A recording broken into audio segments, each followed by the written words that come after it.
Ладно, ребята, вы таки меня раскололи, и я открою вам тайну Вселенной. Как минимум, кето-вселенной. В чем же величайший секрет кето-вселенной? Что ж, недавно, в свободное время, я читал эту книгу «Инсулинорезистентность». Это учебник. Исследование инсулинорезистентности. Оторваться невозможно. С большей частью я согласен, но с парой моментов нет. Скоро поясню. В общем, я ее читал, и внезапно меня словно громом поразило. Ух ты! Большинство проблем со здоровьем, большинство самых частых проблем, болезней и симптомов вызваны непосредственно инсулинорезистентностью. Однако мы лечим каждую болячку отдельным лекарством, как будто это какие-то отдельно стоящие проблемы и болезни. Смотрите сами, инсулинорезистентность непосредственно вызывает метаболический синдром, гипертонию, высокий холестерин и триглицериды, жир на животе, жирную печень, диабет. А диабет в итоге приводит к повреждению и отказу почек, к периферической невропатии и неврологическим проблемам, в том числе к проблемам в мозге, к слабоумию, проблемам с сердцем, к проблемам со зрением, катаракте, глаукоме, ретинопатии, к самым разным глазным проблемам. А еще сердце. Инсулинорезистентность приводит к тромбам, а они — к инсультам. Появляются бляшки, аритмия, фибрилляция предсердий, высокий холестерин и триглицериды, липкий тип холестерина, образующий бляшки, гипертония. Отсюда же воспалительные заболевания суставов, артрит, бурсит, тендинит, ревматоидный и остеоартрит, аутоиммунные заболевания, воспаление, повреждающее суставы, воспаление внутри артерий, приводящие к закупоркам, воспаление пищеварительного тракта, болезнь Крона, дивертикулит, синдром раздраженного кишечника, воспаление, вызывающее фиброз, рубцевание, иначе говоря, цирроз печени.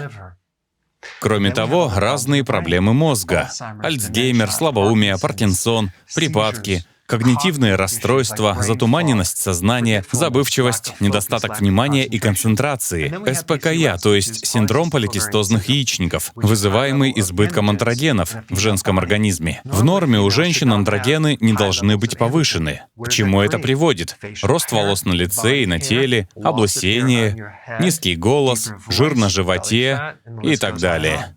А в мужском организме инсулинорезистентность снижает тестостерон и повышает эстрогены, то есть обратный эффект. Инсулинорезистентность в женском организме повышает андрогены, а в мужском организме снижает андрогены. И уже одно это вызывает целую череду дополнительных проблем. Инсулинорезистентность обычно означает преддиабет, повышенный уровень сахара, и да, сахаром питается еще и рак.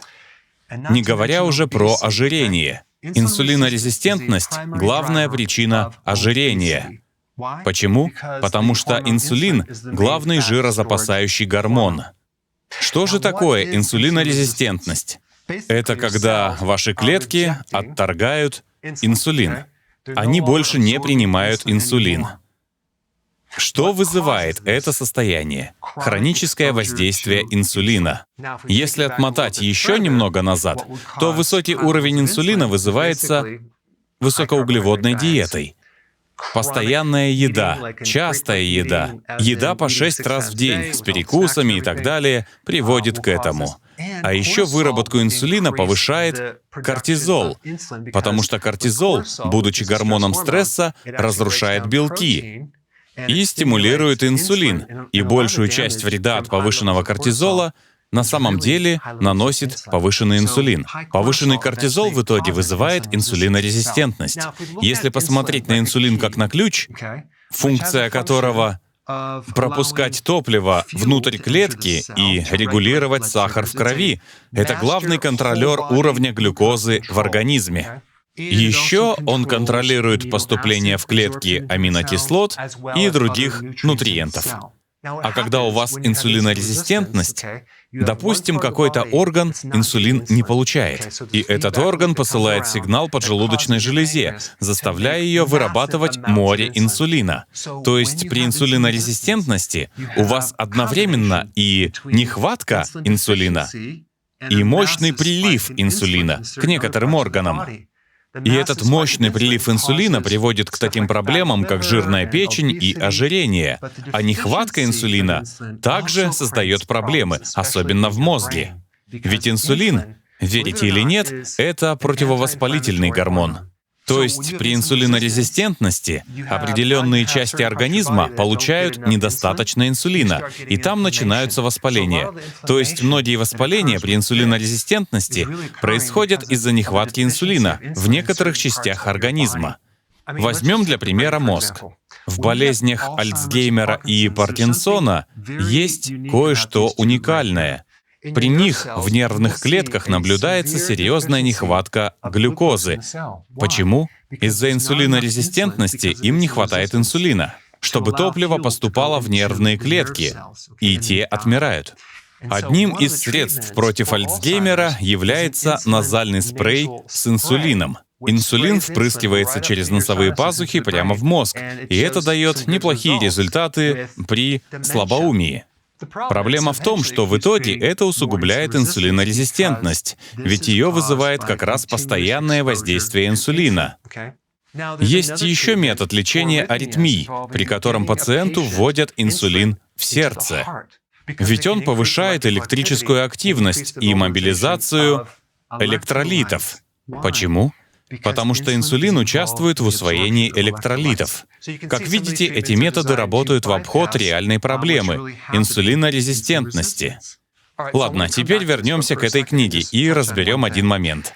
Если почитать главу, где говорится о причинах инсулинорезистентности, тут есть место, с которым я в корне не согласен. И вот почему. Тут говорится, что потребление насыщенных жиров приводит к инсулинорезистентности. Это утверждение часто проскакивает в СМИ. Избегайте насыщенных жиров, иначе у вас будет диабет и так далее. Я поискал и нашел исследование, на котором они основывают этот довод. Разумеется, это были опыты на грызунах.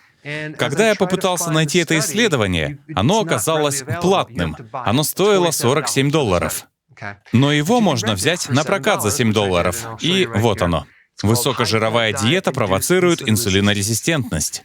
Уроки и выводы из исследований на животных. И, о чудо, если прочитать, чем они кормили мышей, это и правда высокожировая диета. Если же почитать, из чего состояла эта высокожировая диета, окажется, что это далеко не все. Это была высокожировая плюс высокоуглеводная диета. А как мы знаем, если сочетать обилие углеводов с обилием жира, будет мощный всплеск инсулина. Одно это, по сути, развенчивает все это исследование и сводит на нет ценность этого утверждения в книге. Правда в том, что насыщенные жиры очень слабо влияют на инсулин. А что на него влияет сильно, так это углеводы. Это возвращает нас к величайшему секрету кето-вселенной. И этот секрет таков. Все эти побочные эффекты инсулинорезистентности лечат разными лекарствами, как будто это самостоятельные болезни, ничем другим не вызванные. И в качестве вишенки на торте. Для борьбы с этими заболеваниями рекомендуют высокоуглеводную диету. Именно то, что изначально и вызвало эти заболевания. В чем же ценность этой информации?